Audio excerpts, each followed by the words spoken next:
Para sahabatku yang dirahmati Allah,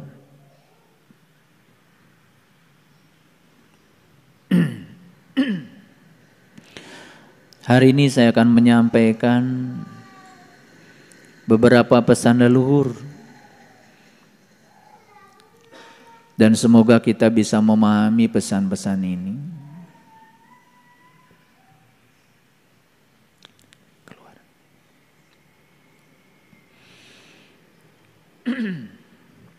Pesan yang pertama, bila kita tidak mau merasakan lelahnya belajar,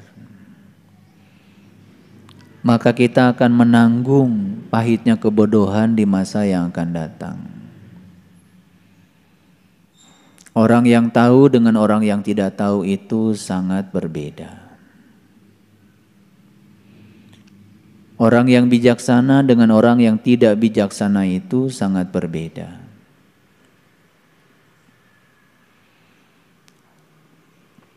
Bung Karno pernah menyatakan, kalau kamu lunak di masa kini, maka masa tuamu akan menjadi keras. Tapi kalau kamu keras di masa kini, maka masa tuamu akan lunak. Ruang kehidupan ini bagi orang yang sadar adalah sekolah. Dan yang menciptakan kurikulum sekolah ini adalah diri-diri kita masing-masing.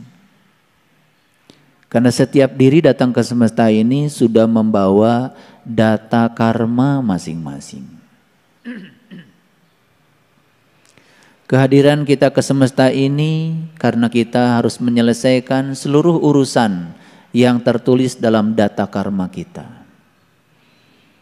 Data karma itu tersimpan rapi dalam DNA yang ada di setiap sel dalam tubuh kita. Dan data karma itu sedang diurai oleh pineal gland, sang batara guru yang ada di dalam diri kita. Dan setiap kehidupan yang kita alami dalam kehidupan sekarang bukanlah sesuatu yang datang sekarang. Tapi itu semua adalah kelanjutan dari kehidupan kita di masa lalu yang harus kita selesaikan. Kalau kita sadar bahwa sesungguhnya yang sedang kita jalani di kehidupan yang sekarang adalah akibat dari yang kita ciptakan di kehidupan yang sebelumnya, maka kita tidak mungkin akan menolak apapun sekalipun itu tidak kita sukai. Karena yang sedang kita jalani dalam kehidupan sekarang ini adalah hukum sebab akibat. Sebabnya sudah kita ciptakan di kehidupan yang sebelumnya dan akibatnya harus kita tanggung sekarang. Sungguh sangat aneh kalau kita menolak apa yang sedang terjadi di kehidupan kita sekarang. Padahal itu adalah akibat yang ada hubungannya dengan sebab yang kita ciptakan sendiri. Ketika kita tidak sadar dengan itu, maka terjadilah yang namanya penolakan. Penolakan bukan sekedar menyusahkan dan menderitakan kita, tapi penolakan adalah gagal bayar utang karma kita dan kita menciptakan utang karma baru di kehidupan kita yang sekarang. Lalu bertumpuk-tumpuklah utang kita yang tidak kita sadari. Sepanjang kita tidak menyadari itu, sepanjang itu pula kita akan terus berpindah dari kegelapan baru ke kegelapan yang lebih dalam lagi. Lalu kita tidak akan pernah keluar menuju alam yang terang benderang. Allahu waliyul ladzina amanu yukhrijuhum minadh dhulumati ilan nur. Itu sebabnya ketika kita menyadari kehadiran Allah dan kita tidak pernah menolak apapun yang terjadi karena kita yakin di belakang itu ada kehadirannya, maka kita sesungguhnya sedang mengantarkan kita minad dhulumati ilan nur, dari kegelapan kepada cahaya. Dan ketika kita hijrah dari kegelapan pada cahaya, yang akan terjadi apa? Semua hal yang selama ini menjadi salah konsep, salah persepsi akan sirna dengan sendirinya. Karena salah persepsi, salah memahami hanya terjadi di kegelapan. Begitu kita sudah memasuki alam cahaya, semua persepsi yang dibangun oleh pikiran kita, ilusi-ilusi yang selama ini dianggap kebenaran oleh pikiran kita akan runtuh dengan sendirinya. Lalu itulah fase awal memasuki kelahiran baru kita. Para sahabatku, ruang kehidupan ini menyediakan tempat belajar. Setiap tempat adalah ruang belajar. Setiap waktu adalah kesempatan untuk belajar. Sayang sekali, banyak di antara manusia yang tidak menyadari itu. Menjalani kehidupan tanpa menyadari bahwa dia sedang berada di sebuah sekolah yang luar biasa. Sekolah nyata, sekolah yang akan mengajarkan kedewasaan, sekolah yang akan mengajarkan kesabaran, sekolah yang akan mengajarkan kebijaksanaan, sehingga peristiwa demi peristiwa hanya terjadi begitu saja tanpa ada satu pesan yang bisa dia terima. Itulah yang disebut dengan manusia yang rugi. Lalu ada sumpahnya, wal asri innal insan lafi khusrin illal ladzina amanu wa amilus solihah wa tawassaw bil haq wa tawassaw bis sabr. Jadi seluruh manusia itu rugi kecuali yang beramal soleh, kecuali yang beriman, kecuali orang yang senantiasa saling menyadarkan, saling mengisi, kecuali orang-orang yang tabah, sabar di dalam menjalani seluruh proses kehidupan. Inti dari semuanya adalah kesadaran. Makanya kata sadar dalam Kamus Bahasa Indonesia artinya adalah tahu. Sadar itu artinya insaf. Sadar itu artinya mengerti. Sadar itu artinya merasa. Kata sadar sudah dipakai menjadi satu kata yang utuh, namanya kesadaran. Jadi kesadaran sudah menjadi kata benda. Kesadaran artinya adalah keadaan tahu, keadaan terjaga, keadaan insaf. Jadi orang yang sedang pingsan disebut tidak sadar. Begitu siuman disebut dia sudah sadar. Disebutnya tersadar. Pertanyaan yang paling dalam buat kita semua, apakah betul kita ini sekarang sudah tersadar? Apakah kita sudah terjaga? Apakah kita sudah memasuki keadaan tahu, keadaan mengerti, keadaan merasa? Atau kita ini hanya sekedar sibuk dari pagi sampai pagi lagi menjalankan kehidupan tanpa kesadaran? Itulah orang yang rugi. Beruntunglah orang-orang yang setiap saat selalu bisa menangkap pesan. Apapun yang Allah berikan kepadanya, dia bisa menangkap pesannya. Maka orang-orang yang semacam ini tidak pernah bertanya mengapa, tetapi selalu bertanya apa. Ketika ada sesuatu yang tidak enak, tidak pernah bertanya mengapa ini terjadi. Karena mengapa itu menggugat, mengapa itu tidak bisa menerima, mengapa itu menolak. Tetapi kalau mengatakan pesan apa yang sedang engkau berikan kepadaku, maka siapa yang bertanya, maka kepadanya akan dialirkan jawaban. Begitu kita mengatakan mengapa, menggugat, menolak, komplain, apa yang terjadi? Semakin tersembunyi pesan yang hendak disampaikan Allah kepada kita, dan kita semakin tidak mengerti. Lalu tahu-tahu umur kita habis saja begitu saja. Padahal banyak orang yang sedang berjuang ingin hidup bertambah walaupun cuma 1 detik. Membeli oksigen karena takut tidak bisa bernapas. Memang segala sesuatu itu baru terasa adanya kalau sudah tidak ada. Betul? Saya heran lihat orang. Dulu ketika sehat, dia habiskan kesehatannya untuk mencari sesuatu yang membuat dia sakit. Setelah dapat sesuatu, semua yang dia dapat pun digunakan untuk mengembalikan sakit supaya sehat. Coba perhatikan di rumah sakit. Orang yang stroke, saya ingin bertanya dulu ketika dia sedang bisa jalan dengan gagahnya, apa sih yang dia lakukan? Lalu stroke, kakinya tidak bisa diangkat lagi, dipapah oleh perawat. Latihan jalan. Ada pertanyaan lagi berikutnya, kalau dia bisa jalan lagi, apa ya yang akan dia lakukan? Jangan-jangan dia melakukan hal yang sama seperti dulu, menghaburkan seluruh kehidupannya hanya untuk memenuhi ambisi pribadinya. Kita mengucapkan kalimat Bismillahirrahmanirrahim kadang pun tanpa kesadaran. Atas nama Allah yang Maha Pengasih dan Maha Penyayang, begitu sombongnya kita mengatasnamakan Allah yang Maha Pengasih, Maha Penyayang.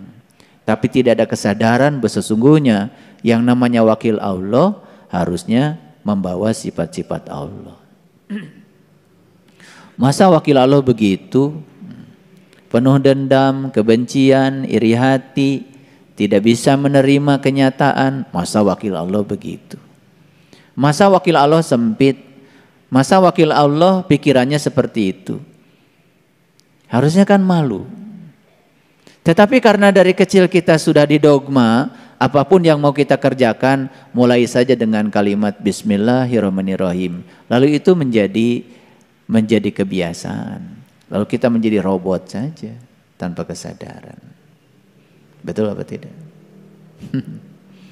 Jadi bila kita sekarang tidak mau merasakan lelahnya belajar, maka siap-siaplah kita akan menanggung kebodohan, pahitnya kebodohan. Orang bodoh itu kerja saja harus kerja keras, pakai otot.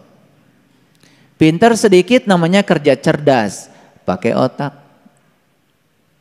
Apakah orang yang kerja cerdas pakai otak itu akan mendapatkan keberlimpahan dalam hidupnya? Belum tentu. Karena otak itu masih terbatas, kerja pakai otak namanya kerja masih terbatas. Maka kerja yang paling tinggi adalah kerja pakai kesadaran, pakai hati. Itu yang disebut dengan kerja ikhlas. Hasilnya tanpa batas. Jadi dari kerja keras masuk pada kerja cerdas, masuk pada kerja ikhlas, memang tidak mudah membalikan telapak tangan. Karena kita harus mampu menghilangkan semua kebodohan. Bodoh kok dipelihara. Yang luar biasa itu orang bodoh tetapi merasa dirinya tahu. Padahal dia tidak tahu, cuma dia tidak tahu bahwa dia tidak tahu. Dibungkuslah dengan kain-kain kehormatan yang membuat dia tambah bodoh. Karena dia dalam keadaan tertutup. Tidak mau mendengar orang lain. Tidak mau menerima gagasan orang lain. Selalu merasa dirinya paling benar. Makanya lihat orang yang semacam itu, insting untuk berdebatnya luar biasa. Insting untuk menunjukkan pada orang lain bahwa dirinya paling benar juga luar biasa. Bahkan kadang-kadang mencari pasukan untuk menyatakan dirinya paling benar. Masih gitu apa tidak? Kalau masih gitu ya berarti masih bodoh. Ya? Sampai pada titik kesadaran tertentu kita akan menemukan bahwa sebetulnya hidup itu bukan lagi perjuangan, tapi hidup itu adalah hubungan cinta. Kalau kita sudah bisa melihat hidup itu hubungan cinta, hidup bukan perjuangan, maka untuk mendapatkan sesuatu sebesar apapun tidak perlu penuh perjuangan. Itulah yang disebut dengan fidunya hasanah wa fil akhirati hasanah. Udah hasanah dua-duanya. Ya.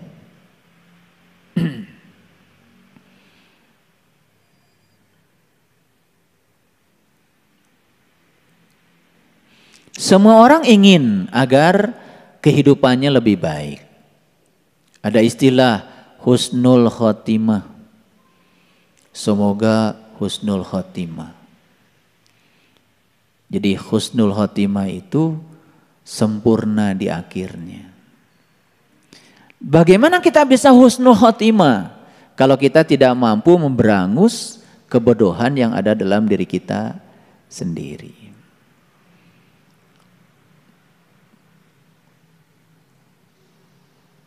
Sepanjang diri kita hanya mengizinkan menjadi robot, sibuk tanpa kesadaran, hanya menjadi robot biologis, sepanjang itu pula kita tidak akan pernah meningkat kesadarannya.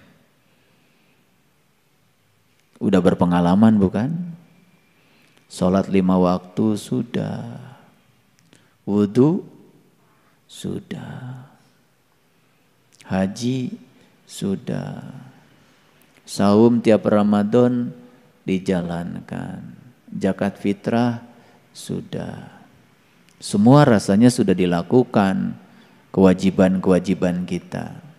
Tapi namanya juga wajib, dilaksanakan dapat pahala, ditinggalkan dapat siksa. Dua-duanya dilakukan dalam keadaan bermuatan. Bukan sebagai satu kebutuhan, apalagi cinta. Masih jauh dari situ kesadarannya. Apa yang terjadi? Yang terjadi ya kita ini seperti robot. Robot biologis sibuk tetapi tanpa ada perubahan kesadaran. Cirinya apa? Cirinya begitu menghadapi masalah kecil saja sudah uring-uringan. Bahkan masalah kecil pun terlihat menjadi sangat besar sekali. Kenapa? Karena ledakan hanya terjadi di ruang sempit. Iya. Tabung gas, isi gasnya banyak, ruangnya kan sempit, sebesar kepala kita tuh, yang 3 kilo. Tiba-tiba bocor, api masuk ke dalam. Gara-gara api masuk ke dalam, karena tabungnya kecil, terjadilah pembakaran gas secara mendadak, energinya besar. Karena energinya besar, ruangnya kecil, meledak. Disebutlah tabung gas meledak. Tahu kenapa meledak? Karena ruangnya sempit. Begitu ledakan terjadi di ruang sempit, bahaya enggak? Bahaya. Tapi kalau itu gas yang 3 kilo dibakarnya di ruang terbuka, enggak ada ledakan. Karena ruangnya terbuka dan luas. Ini masih pada suka meledak kelihatannya. Dari wajah-wajahnya nih kelihatan masih suka meledak. Ciri yang suka meledak itu hancur wajahnya. Iya. Gitu. Makanya penampakan ruh-ruh yang tidak bisa pulang kan biasanya menakutkan. Betul enggak? Itu habis meledak itu.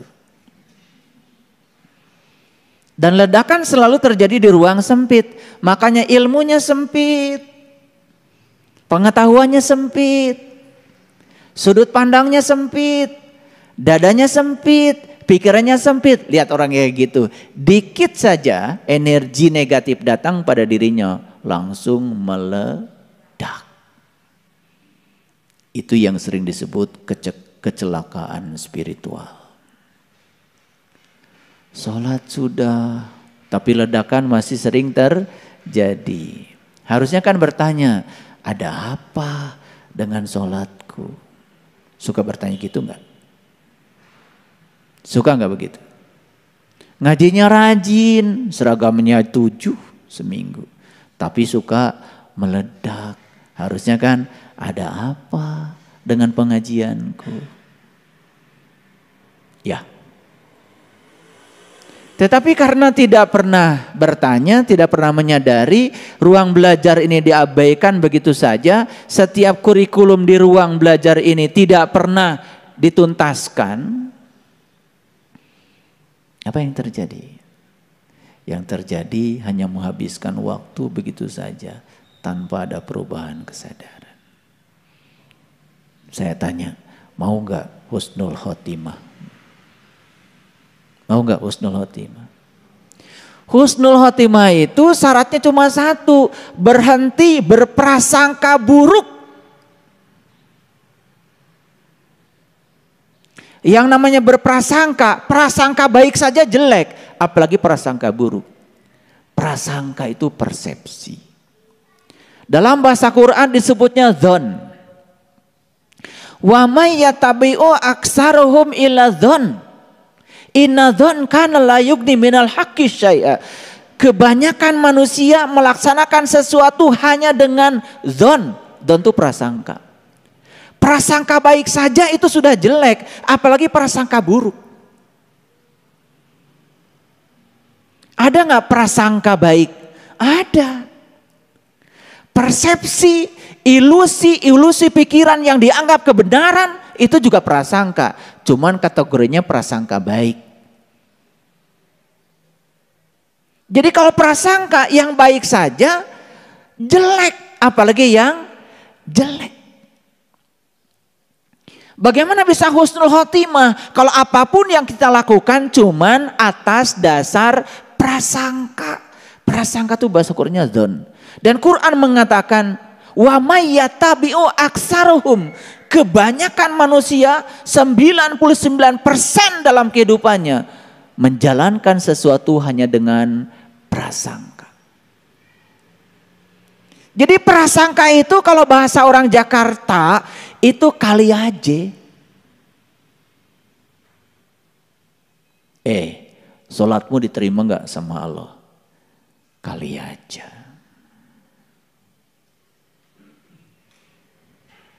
Prasangka bukan itu? Prasangka. Kamu nanti kalau mati selamat apa celaka? Kali aja.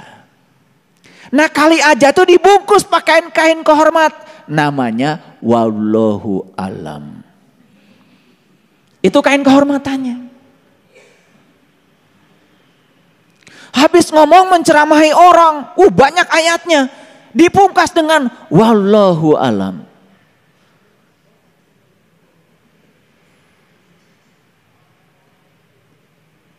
Berlindung yang paling kelihatan terhormat adalah berlindung kepada Allah. Makanya suka ada kata-kata begini kan, kalau salah dari diri saya, kalau benar dari diri Allah. Jadi kamu dari tadi ngomong yang menurut kamunya berarti salah semua dong. Betul nggak? Kan suka ada begitu bahasa basinya kan, yang benar dari Allah, yang salah dari saya. Lo kan dari tadi yang ngomong kamu. Berarti yang kamu omongkan ya salah semua. Nah supaya terlihat hormat, terlindungi, wallahu alam bimuradi. Kan begitu. Karena semua yang diomongkan prasangka. Tidak ada pengalaman pribadi yang disampaikan pada orang lain. Semuanya ilmu katanya kok. Jadi prasangka itu bahasa Inggrisnya susuganan. Tahu ya? Lah kalian ini kan mantan-mantan susuganan dari dulu. Ya toh? Iya. Kumangke. Itu prasangka, yang baik saja sudah jelek apalagi yang buruk. Bagaimana Anda bisa husnul khotimah, ingin baik di akhirnya? Masih menggunakan prasangka. Jadi kalau ingin husnul khotimah, bebaskan dirimu dari prasangka. Bebas dari prasangka itu yang disebut dengan iman. Iman boleh diartikan percaya, boleh. Believe, be. Kamu harus menjadi, ya menjadi. Kalau ingin mengimani imannya Musa, ya harus menjadi Musa. Kalau ingin mengimani imannya Ibrahim, harus menjadi Ibrahim. Learning to be. Menjadi. Kalau menjadi ya mengalami. Kalau mengalami bebas dari prasangka. Jadi nggak husnul khotimah? Jadi. Kebalikan husnul khotimah apa tuh? Su'ul khotimah. Pinter-pinter ya ini bahasa Arabnya ya. Jelek di akhirnya. Jadi artinya sepanjang kita beragama pakai prasangka, jelek di akhirnya. Paham? Ya? Oke. Oleh karena itu, maka kita harus punya ilmu. Tapi hati-hati, ilmu itu bukan untuk dihafal. Karena ilmu yang sebenarnya itu adalah untuk dipraktekkan agar memberi manfaat. Makanya ngaji dengan saya jangan menjadi kolektor ilmu. Ya? Saya cuma bisa Quran satu ayat aja, Bismillahirrahmanirrahim. Gak apa-apa, gak usah 30 juz. Tapi dipraktekkan, coba kalau dipraktekkan. Kullu amrin tibalin la yubda'u fi basmalah fahuwa aqta. Setiap pekerjaan yang tidak dimulai dengan atas nama Allah, putus tidak menjadi amal. Coba, setiap pekerjaanmu sadari atas nama Allah. Gimana caranya? Saya kerja bukan atas nama uang. Saya kerja bukan atas nama kebutuhan. Saya bekerja bukan karena takut kekurangan. Saya bekerja bukan karena anak saya tidak takut kelaparan. Tapi saya bekerja atas nama Allah. Karena saya percaya saya datang ke semesta ini untuk menjadi kepanjangan tangan Allah. Menyampaikan cinta kasih Allah. Uang itu bagi saya adalah hadiah dari semesta. Karena pelayanan saya kepada orang. Keren gak kalau begitu? Keren gak? Kalian baca Bismillahirrahmanirrahim udah lakoh banget. Begitu ditanya kenapa Anda bekerja? Ya kalau saya nggak kerja anak saya gimana makannya? Jadi seperti dia yang ngasih makan sama anaknya bukan Allah. Sombong nggak? Sombong nggak? Lah itu namanya ilmunya sudah ada. Tetapi tidak dipraktekkan karena tidak mengerti. Karena dalam dirinya ada yang bernama kebodohan. Ya pahit jadinya. Coba selidiki, ya nggak usah jauh-jauh, belajar riset. Kita kerja di pabrik yang sama, gaji kita sama, profesi kita sama. Bedakan coba niat kita. Kalau orang lain niatnya karena takut kekurangan, karena ingin uang, coba kita niatnya karena ingin memberikan pelayanan. Karena Allah titipkan keahlian kepada saya untuk memberikan pelayanan, maka niat saya untuk memberikan pelayanan. Gaji bukan lagi menjadi tujuan. Perhatikan dan praktekkan dan lihat perbedaannya. Pernah nggak menyelidiki itu? Pernah apa tidak? Ya. Kan kita kerja di pabrik yang sama dengan orang, kerja di lembaga yang sama, di institusi yang sama. Coba mulai praktek. Biarkan orang lain dengan niatnya sendiri, tapi niat saya diubah. Bismillah bagi saya bukan seperti yang dikatakan orang. Coba perhatikan. Perhatikan di riset. Ternyata luar biasa. Dulu gaji saya segini, gak cukup, utangnya banyak. Sekarang gaji saya tetap segini, kok saya sekarang mulai tidak punya beban. Ada apa ini? Oh ternyata diubah niatnya. Betul nggak? Saya tanya nih kalian semuanya. Apa sih niat berumah tangga? Apa? Ini udah kawin berapa tahun ditanya niat rumah tangga masih bingung. Ya toh? Bingung semuanya bingung. Ya. Makanya dulu waktu masih lajang ingin rumah tangga. Setelah rumah tangga ingin pisah.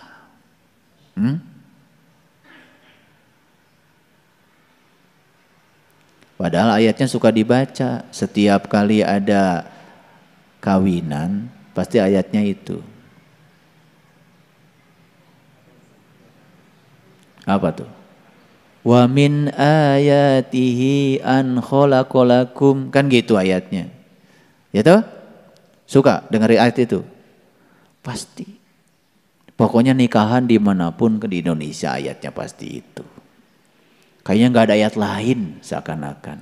Sudah jadi paten. Dan di ayat itu dikatakan ajwaja, kan gitu. Tahu ajwaja artinya apa? Pasangan. Tahu artinya pasangan apa? Ada nggak? Mur dengan mur. Ada nggak? Baud dengan baud. Coba mur dengan mur jadi apa? Baud dengan baud jadi apa? Coba kalau mur dengan baud saling menguatkan, bukan? Betul nggak? Iya. Ada dua logam mau ditempel. Logam yang satu dilaskan mur. Di logam yang satu dilaskan baud. Ketika mur ketemu baud, pasangan bukan? Saling apa? Saling menguatkan. Saling melengkapi. Beda nggak mur dengan baud? Beda. Begitu nikah, rumah tangga pengen sama. Mur sama mur, baud sama baud. Nyambung nggak kira-kira? Sadar nggak kalau kalian itu berbeda? Sadar nggak? Sadar nggak kalau kalian itu pasangan? Sadar. Pasangan itu positif negatif. Nggak ada beli sendal kanan-kanan. Coba kalau pakai sepatu kanan-kanan gimana tuh? Labuh wae. Betul nggak? Gimana kalau kiri-kiri? Jadi begitu ingin kanan-kanan, ingin kiri-kiri, tidak bisa menerima kanan-kiri, tidak bisa menerima pasangan. Berarti kita ini sedang melanggar hukum alam. Padahal ayatnya ajwaja. Gak pernah dibahas ayat itu. Betul nggak? Yang dibahas teh sakinah, mawadah, warohmah, sakinah, mawadah, warohmah. Bari jeung teu ngarti sakinah teh naon? Itulah kebodohan, pahit. Tapi begitu pintar sedikit, oh ternyata saya dengan istri saya itu pasangan. Dan silahkan diri, tidak ada yang cerewet nikah dengan yang cerewet. Dan tidak ada yang diam nikah dengan yang diam. Gak ada. Yang cerewet itu pasti nikah sama yang diam. Betul nggak? Aduh, istri saya cerewet. Terus?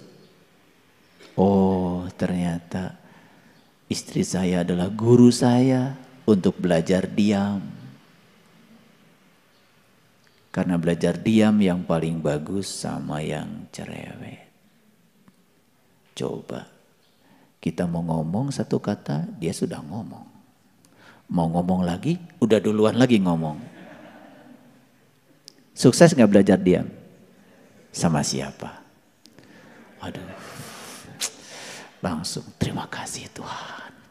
Sudah diutus utusanmu. Seorang manusia cerewet pasanganku. Lewat dia aku belajar diam. Gitu enggak? Tapi karena tidak ada kesadaran, kurang pinter. Jadi akhirnya apa? Begitu cerewet, omong wae sia.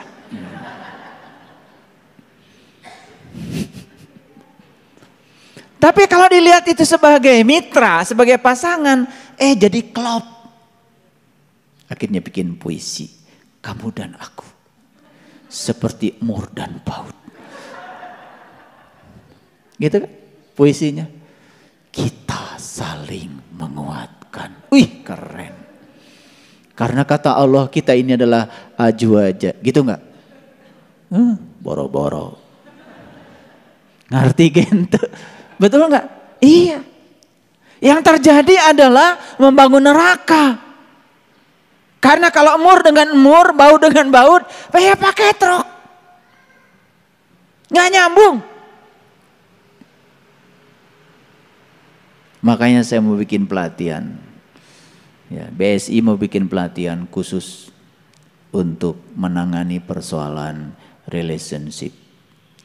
Untuk pengantin baru sekaligus juga pengantin yang sudah bari dan basi. Iya, jadi kita mau kasih argumen saintifiknya supaya mereka mengerti. Begitu sadar, oh kita ini pasangan. Yes, kiri kanan.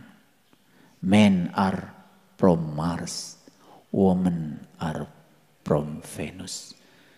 Aku berasal dari Mars, istriku dari Venus. Dua makhluk yang berbeda. Oke. Kita tetap satu kasur toh? Keren gak kalau gitu? Nah itu. Jadi sebetulnya ilmu kita sudah banyak. Cuman prakteknya kurang banyak. Siapa sih yang tidak tahu kalau sedekah itu membawa berkah? Semua udah tahu. Tapi prakteknya biasanya masih hitungan.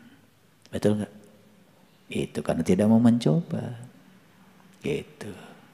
Dan menurut Profesor Kazuo Murakami, kalau orang penyakitnya jantung, ini orang Jepang loh, bukan orang Islam, tidak mengerti istilah zakat, tidak ngerti sodakoh. Tapi beliau cuma mengatakan orang-orang yang penyakitnya jantung ternyata penyebabnya adalah kurang berbagi. Jadi kalau ditangkap oleh orang Islam ternyata sodakohnya kurang, itu penyakitnya jantung.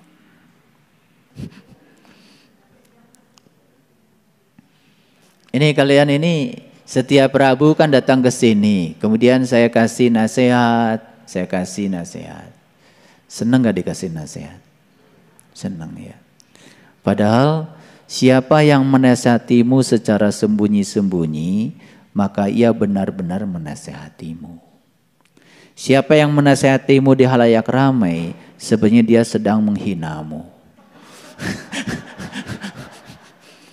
Jadi saya ini sebetulnya sedang menasihati beneran atau sedang menghina kamu?